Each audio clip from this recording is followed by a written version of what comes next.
Okay, good evening, everybody. I think we'll get started. It's 6 o'clock. We've got a lot to cover, so I want to get started. My name is Peggy Veregin. I'm the National Register Coordinator at the Wisconsin Historical Society.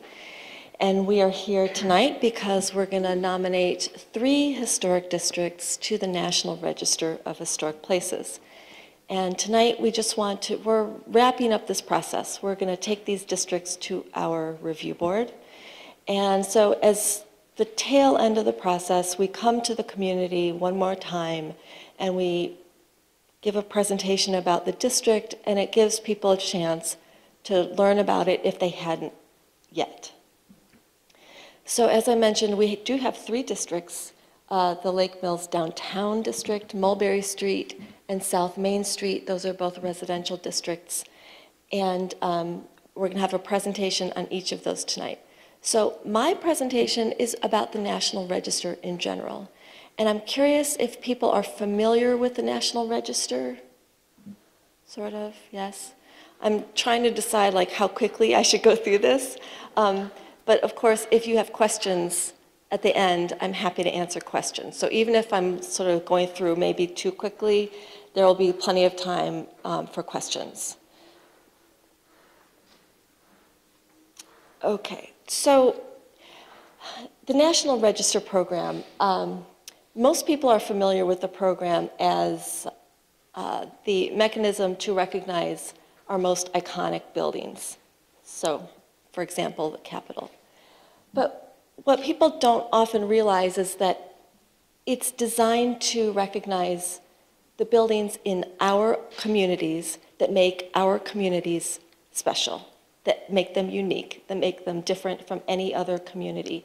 And even neighborhoods within the community are different.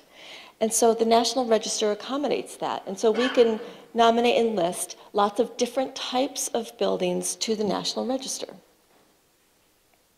So what is it? It's an honorific program. It's not a regulatory program for private property owners. It's an honorific program, and it's simply a list of buildings that have been recognized as being important in our communities, whether for architecture or for history, archaeology. It recognizes these properties as being special. We can nominate buildings under various criteria. So not everything is eligible. We follow criteria. We can nominate buildings for their contribution to history, architecture, association with a significant person, and archaeology. So tonight we're talking about historic districts, but what is a district? And basically a district is a collection of buildings. And that collection together tells the story about that neighborhood or that community and why it's important. So having a district allows us to recognize a wide range of buildings. And again, because it's the collection that's significant, then we nominate the district to sort of gather that whole collection together. There are numerous types of districts. This is a courthouse square district. This is a large residential district, a linear district. So there's no one prescribed way to list a district. The district is determined, the boundaries are determined based on the resources in the district and what defines it. So we know we have lots of types of districts. What does it mean to be in an historic district? There are a lot of misconceptions about what it means to be listed in the National Register of Historic Places. So I started out by saying it's an honorific program. And these things that we'll go through are just going to reinforce these ideas, that it's not a regulatory program for private property owners. It's an honorific program. So do I have to open my building to the public? No, you don't have to open your building to the public. Private property is private property. I can paint my building any color I want to. And that's true. It's not a regulatory program. You have to follow local ordinances, but as far as the National Register program is concerned, you can paint your building any color you want. I can never change anything if I'm listed in the National Register, and that's false. You can do whatever you want with your building. It's private property. You can change it, update it, alter it, restore it, repair it. You can remodel, you can build an addition, you can update your mechanical systems. Anything that you want to do, you can do. So if you think about what you could do with your property before it was listed in the National Register, those exact same things happen after it's listed. Nothing changes. Anything 50 years old or older is eligible. And that's not true. So to be listed in the National Register, we have to have significance and we have to have integrity, historic integrity. So the building has to still retain either its historic appearance or the characteristics which make it contribute to the district.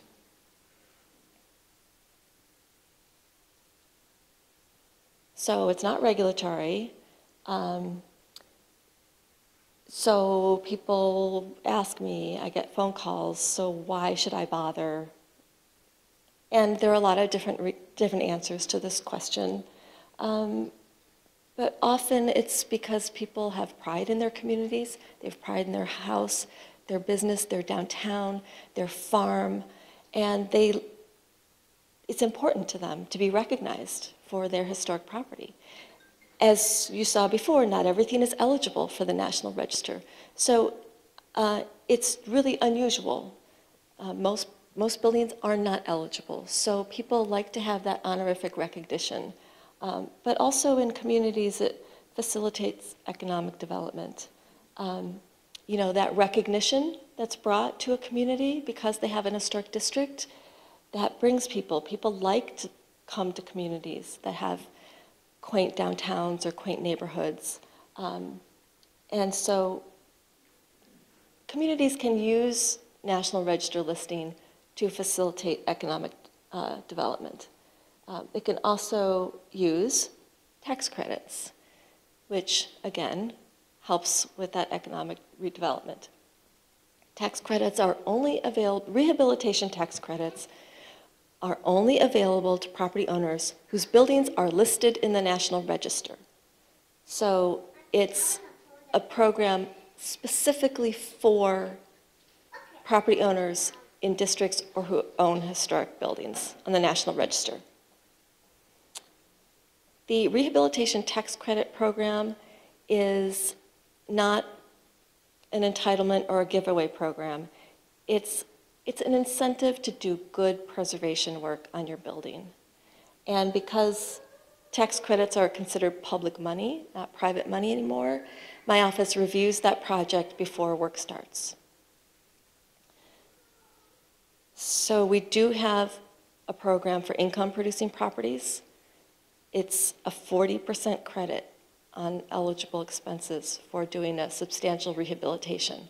So for commercial buildings, for industrial buildings, this can be incredibly important for having a successful rehab project. Homeowners, we have a 25% credit on eligible expenses. And these, again, only available if you're listed in the National Register. So these credits help you to make repairs to your house that you'd be making anyway. You know, if you have to repair your roof, that's an eligible expense. If you have to update your mechanical systems, that's an eligible expense. Painting your house is an eligible expense. So repairs and upgrades to your house, things that you likely will be doing anyway, you're eligible to use the tax credit program. You just have to develop a scope of work, fill out the paperwork, send it to my office, and it's reviewed before the work starts to approve it. The approval is to make sure that the work is appropriate for the historic building. So again, the tax credit program is an incentive to do good preservation work. So that's why we review it before the work starts. Lake Mills. I don't know if you guys know that there's a couple buildings already listed in the National Register here in Lake Mills. And this is very exciting to have 3 districts because we're going to go from 2 to having, I don't know, I don't have the count. I was going to count and I forgot. A lot more buildings listed in the National Register. If you have questions about the National Register, please contact me. I am happy to answer your questions. It's what I'm here for. It's my job. Call me, email me. If you hear something that seems weird, or your neighbor says something, or it's confusing, have them call me or email me. It's much, much easier for me to answer a question and hopefully clear up some misconceptions about what this means than to have false information perpetuate. Jen Davel is the preservation architect who will review your tax credit project. So if you have questions about using tax credits, please don't call me. Call Jen, because she is the person who administers the tax credits, and she can explain to you what kinds of projects are eligible, what things are not eligible, you know, how you can work through your project. She can help you with those questions. So that's the end of my presentation about the National Register. Again, I'll be here at the end if there are more questions, but I'd like to hold questions because we do have numerous other presentations to get through. So we're just going to start the presentations, and perhaps at the end we can open it up to questions for the National Register and for all 3 districts.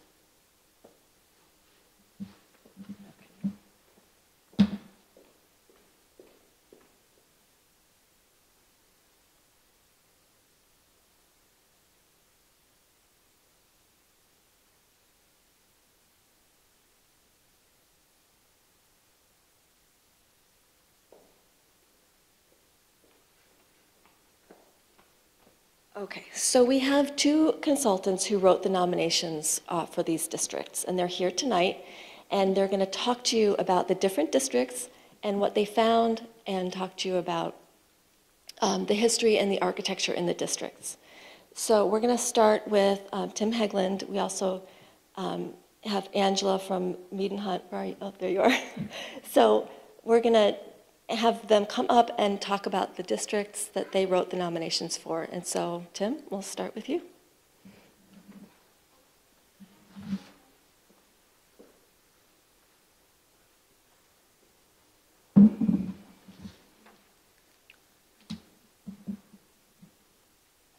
So, when I told people in the preservation community that I know what I was doing and that I was working in Lake Mills, the first reaction that I usually got was surprise. And people were surprised because they thought, obviously, these districts have already been listed long ago because they're so obviously eligible for the National Register. This is one of the more intact downtowns that I've encountered, and I've done a lot of nominations over the years. And it's all the more so just driving in tonight. You know, you can see stores are busy, restaurants are busy, unlike the ghost towns that you very often find in a community like this. So you've got an extraordinary downtown to begin with. So I'm just going to read to you basically what I'm going to be reading to the Historic Preservation Review Board, and then I will show you the buildings that are in, most of the buildings that are in the district.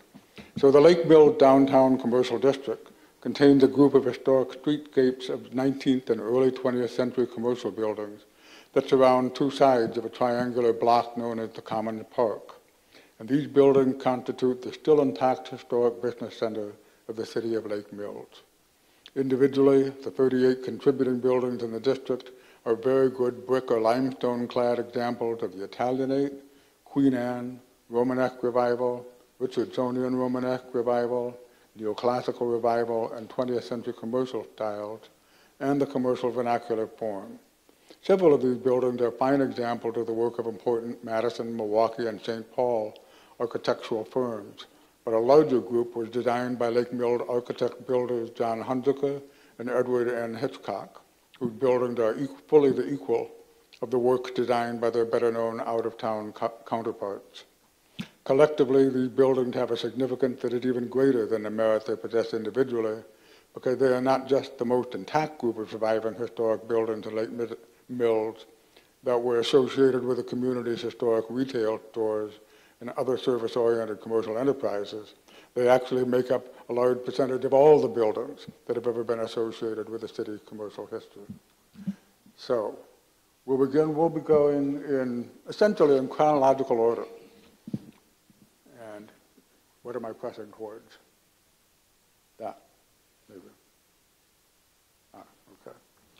103 North Main Street, this is the Kelton Brune and John Brune building, first built in 1854 and then remodeled and expanded in 1887. 106 East Lake, the Robert Fargo building, built between 1868 and 1870. 102 East Lake Street, the Enoch B. Fargo building, built in 1868 and then expanded and modified in 1899. The second view showing the long side elevation of the building. 135 North Main Street, the Frank Foote building, built in 1876 and modified and expanded in 1889. 114 East Lake Street, the William R. Harvey building, built in 1876. 201 North Main Street, the Andrew Jokel building, built a jewelry store in 1881. 211 North Main Street, the Oddfellows Hall Opera House, built in 1888, built and quite probably designed by another local builder, Peter C. Henningsen. 120 South Main Street, the G.F. Newport Blacksmith Shop, built in 1890. 118 to 120 West Lake Street, the Gerke Brothers building, built in 1890. And another view. This is very nice. You can't really see it very well here, but this is what we really like to find when we're doing survey, a date stone up in the cornice. It makes life a lot easier. 119 South Main Street, the Yandre Brothers Livery Stable, built in 1891. 203 West Lake Street, the F.B. Fargo Dairy Supply Company building, built in 1892. Later the Municipal Hall, the predecessor of this building. And another view. 122, 128 East Lake Street, the Fargo Block, built in 1893 and designed by a Milwaukee firm, Van Ryn and Lesser.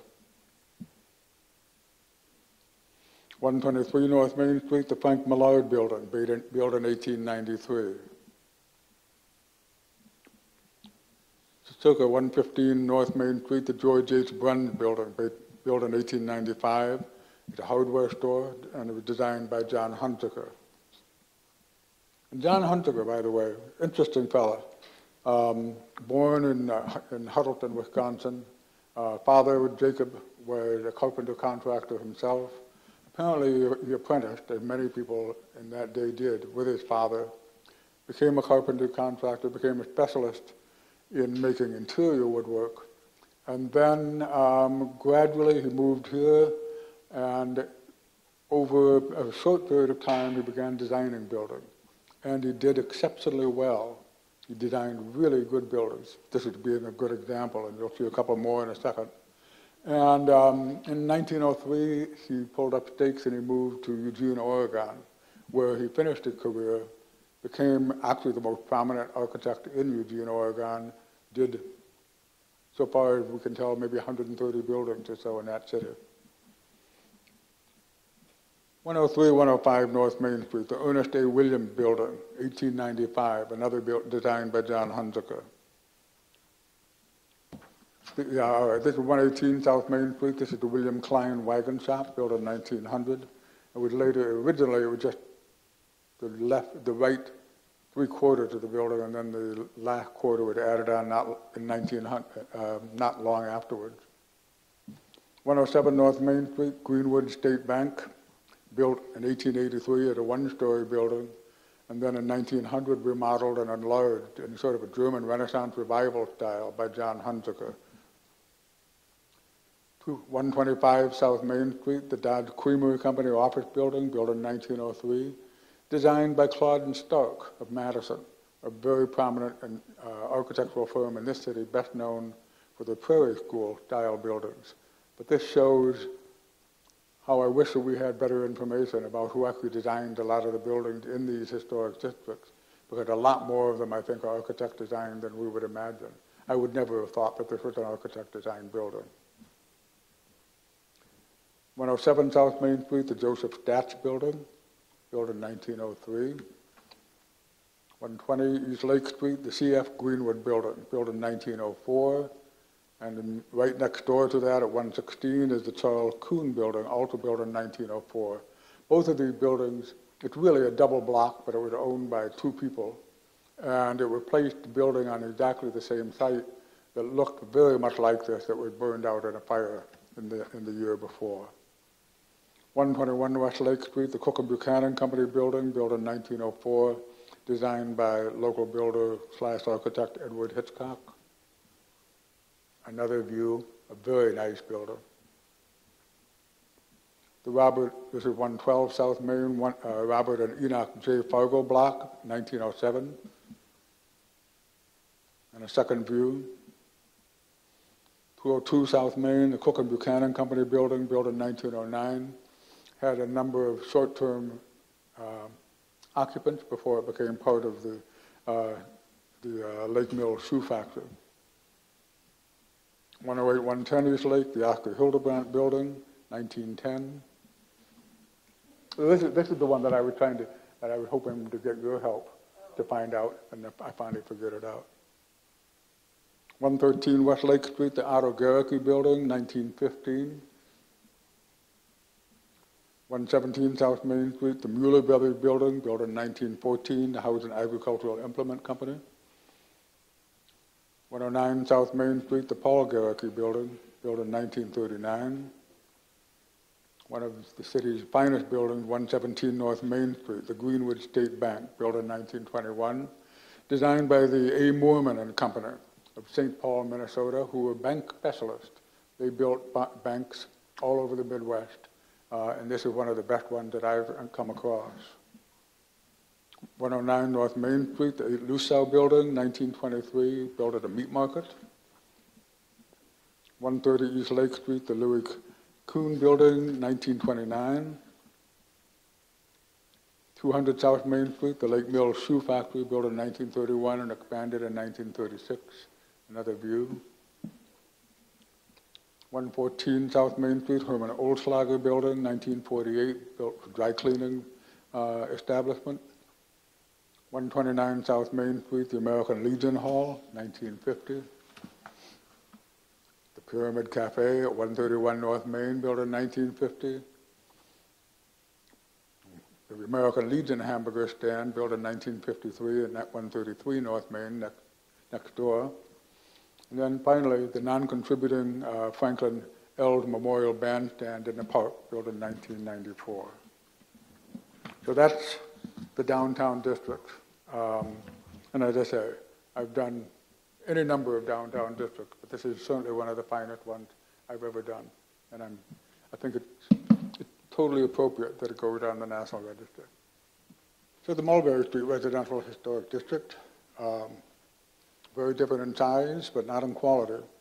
The Mulberry Street Residential Historic District is small, but it contains an exceptionally intact concentration of 10 large-scale, mostly brick-clad Italianate-style, Second Empire-style, Queen Anne-style, and Craftsman-style single-family residences that were built between 1853 and 1905. The most architecturally significant buildings in the district are fine, sometimes outstanding examples of the Italianate style and the Queen Anne style, including the National Register listed Enoch J. Fargo House, which was built in the Italianate style in 1881 and enlarged and remodeled into a much larger Queen Anne style house in 1896. Three of the district buildings are also important because they are documented work, examples of the work of Lake Mill builder Peter C. Henningsen. Henningsen is now and was in his lifetime the best known of the several architect builders who were active in Lake Mills in the last half of the 19th century. And the district concentration of at least three of his houses offers an unusual opportunity to study several works of this master builder in a single place.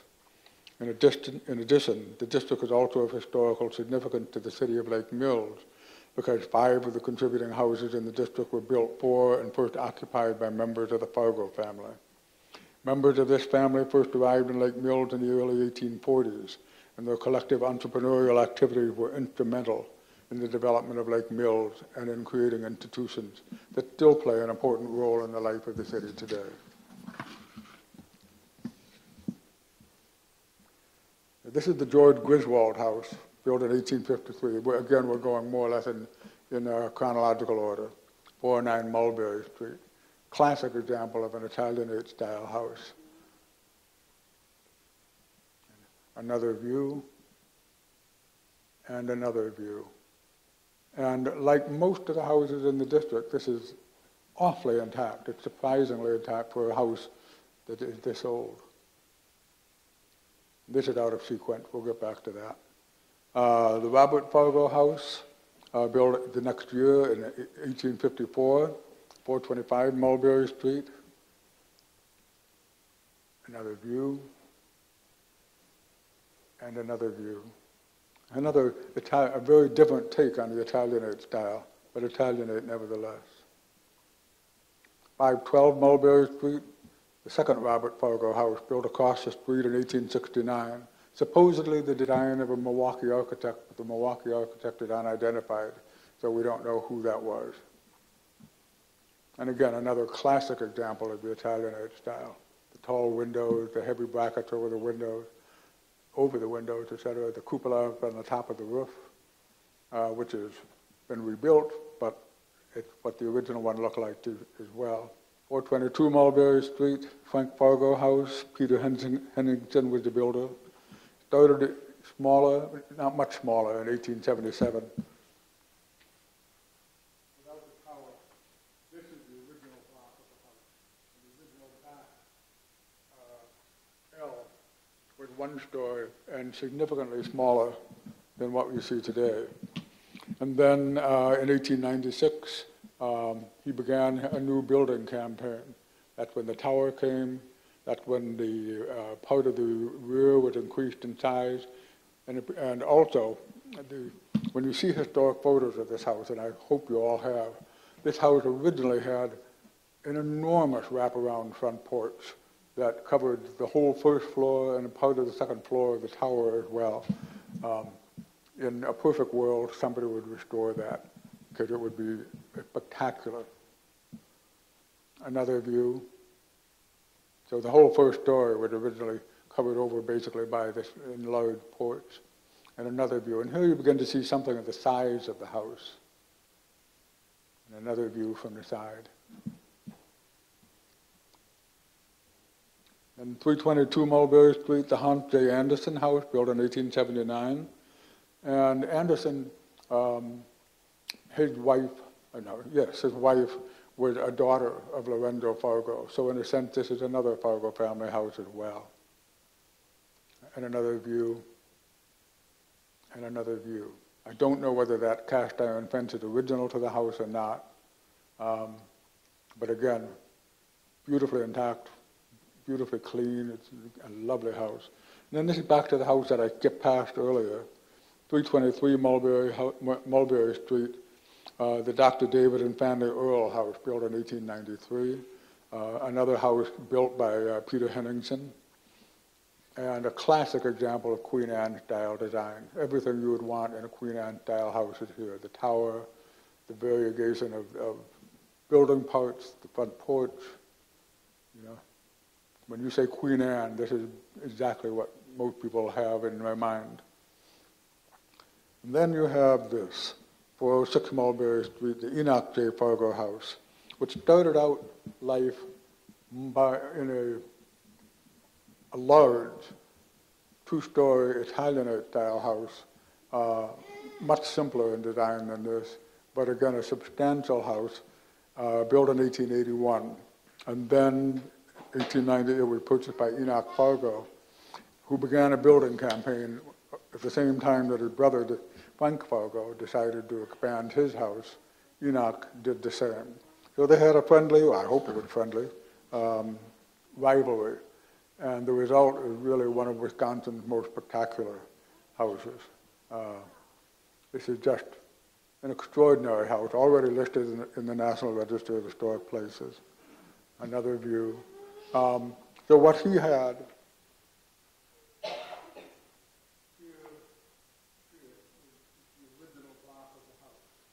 added the attic story, he added stairs inside, he added the porch, and the house, you know, the result is just this magnificent house, which if you drove by tonight when it's all lit up at night inside, you know, it's just spectacular.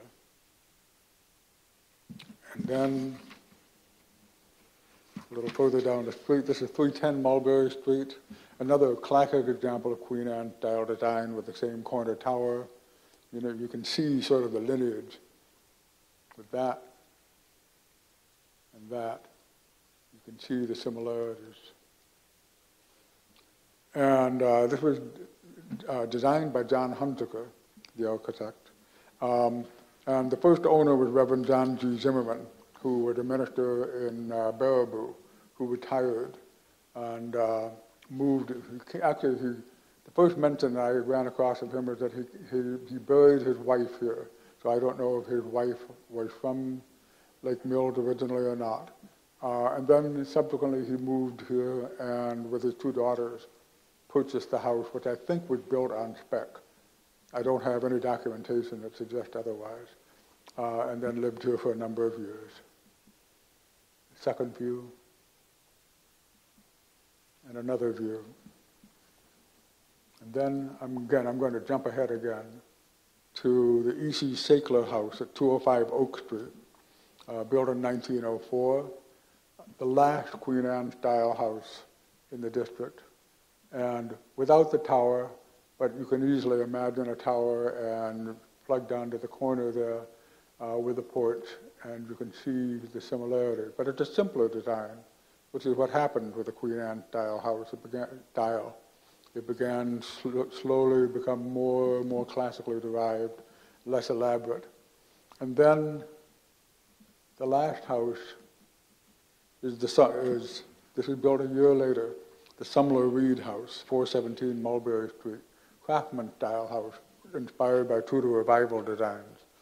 And this represents something totally new, a totally different approach to how somebody, a banker in this case, would live on equal footing with the older houses in the neighborhood. And again, an excellent example of its type and kind. So that's all the photos that I have for either district. A lot of fun doing the research, a lot of fun doing the photography. So if you have questions, I'll be happy to try and answer them. Otherwise, there's one more district to come. I'm Angela Ronick, and I work at Mead & Hunt, which is an architecture and engineering firm based in Middleton. I'm an architectural historian there, and I have been working on this South Main Street Residential Historic District since last year, so I've spent a lot of time with it, and I'm excited to be here and present my findings to you all tonight. And what I'm going to do is, I don't have a picture of every building, but I will go through and just talk about the development of the district and show some representative buildings. So houses that are built in the styles that we see again and again in this district. So let's see here. Captain Joseph Keyes is widely credited as the founder of Lake Mills. By 1842, he had constructed a grist and sawmill, and his business partner had platted the downtown area, the commercial district that Tim just spoke about. And the following year, in 1843, he sold those mills and purchased some farmland south of the platted area And this is where he constructed the earliest house in the district, which we see here. It's a wood frame Greek Revival farmhouse, and it's the oldest extant building in Lake Mills. I'll just quickly point out some of the features, the reasons why we know that it's a Greek Revival house. So it's got the characteristic low-pitched roof with cornice returns. It's got wide frieze boards up again at the roof line, a full-width porch, and then a central entrance. The rest of the district area following the construction of this house remained largely undeveloped farmland then until after the Civil War. So in the 1870s, agriculture had grown in importance in this region. Farm acreage was growing throughout the area, and in the late 19th century, there was a shift from wheat-based farming to dairy farming. And we see this connection to agriculture in a lot of the residents of the district. So within the district, there are farmers, livestock breeders, creamery owners, grist mill operators, feed sellers, and there's even a commercial dairy that operated out of the Keys House, which we just saw in the 20th century. George Bishop, who owned this house, was a farmer. He raised livestock and grew crops, and he constructed this Italianate-style house in 1870 in the district. And I know Tim also talked about some of the Italianate houses in the Mulberry Street district, but we know that this is Italianate from its boxy form. It's got this cream brick cladding, a low-pitch roof with wide eave overhangs, and then tall windows with these decorative, it's kind of hard to see in this photo, but decorative hood molds over each of those windows. It's one of several cream brick buildings in the district, and those were built with bricks from local brickyards. At one point, there were 6 different brickyards in Lake Mills. And the color, that kind of distinctive light brick color, is because of the composition of the soil and clay here. You see a lot of them in Milwaukee, too.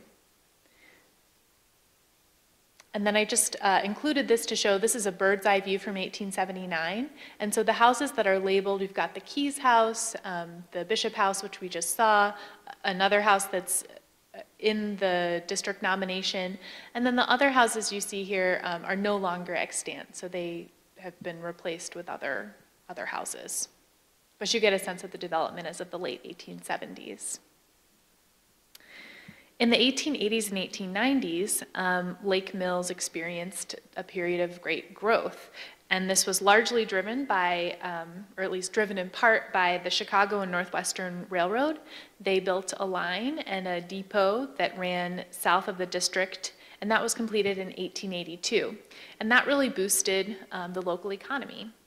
Arthur W. Greenwood co-founded the Greenwood State Bank. We saw a couple iterations of that in Tim's presentation on the downtown commercial district of the bank building. And that opened the first bank, first version of the Greenwood State Bank, opened in 1883 as the first bank in Lake Mills. And then in 1888, Arthur and his wife Mary built a house with some modest shingle-style features that we see here on South Main Street within the district. This is one of 3 houses in the district that were constructed by Perry C. Henningsen, again, which Tim mentioned him as an important and prominent builder in Lake Mills. He built many large homes in the area, and as well as many public and commercial buildings. And actually later on in his life, he became the village president and mayor for some time.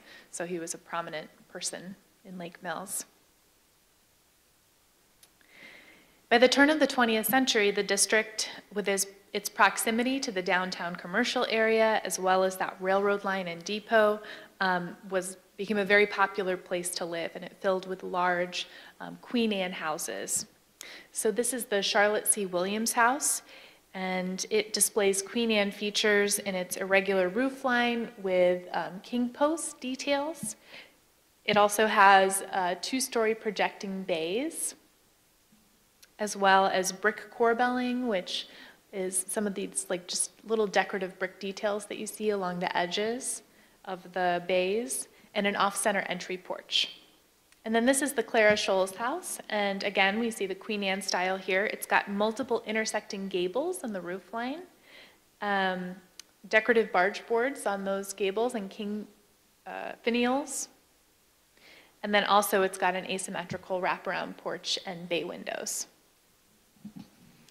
And so this, these two maps just show how the district filled in the early part of the 20th century. So there was more development. You can see the difference between 1899 and 1919, and there's more development in the southern part of the district in that early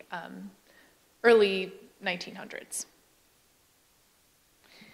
Another important trend that we see in Lake Mills history is the community becoming a recreation destination for tourists. Baron Schultz and his daughter Mary Schultz Gritzmacher constructed the Schultz Cottage Inn Hotel around 1905, and it actually replaced a smaller hotel that was on the same lot.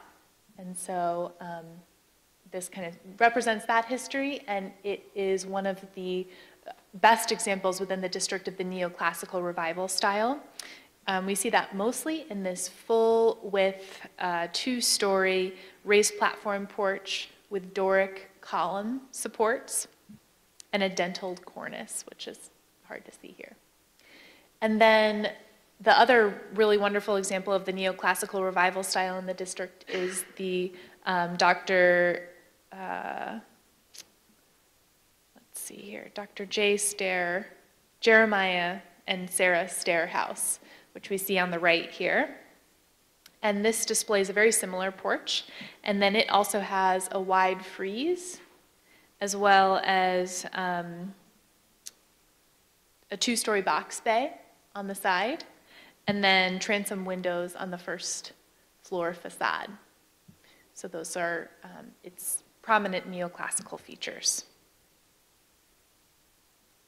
20th century houses within the district, or I should say additional 20th century houses, include examples of the bungalow style at 247. So here we see the low pitch roof, again projecting eaves, and then a full width front porch with square brick and wood tapered columns.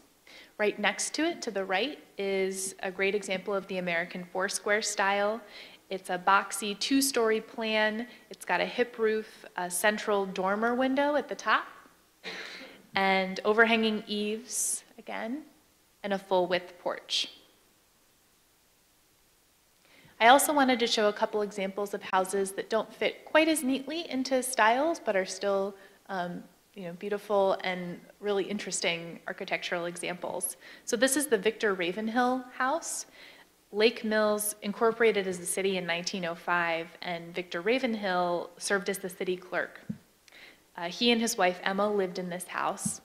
And before he was the city clerk of Lake Mills, he had been a sailor and soldier in the Spanish-American War.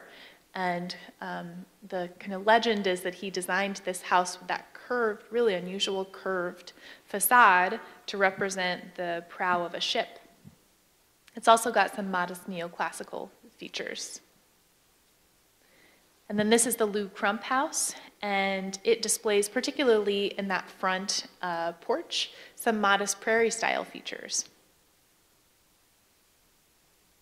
So this South Main Street Residential Historic District has local significance under National Register Criterion C, which is architecture.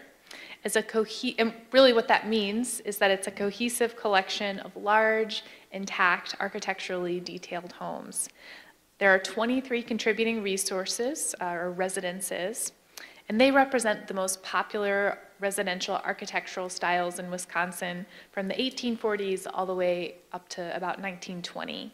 And we've seen and talked about some of those features here, but just to kind of recall or remind you, we've got the Greek Revival style, Italianate, Queen Anne, and Neoclassical Revival. Those are the most prominent styles in the district. Even houses in this district that don't exactly fall into one of those styles, they still show really quality materials and workmanship, and they're beautifully intact and detailed architectural pieces.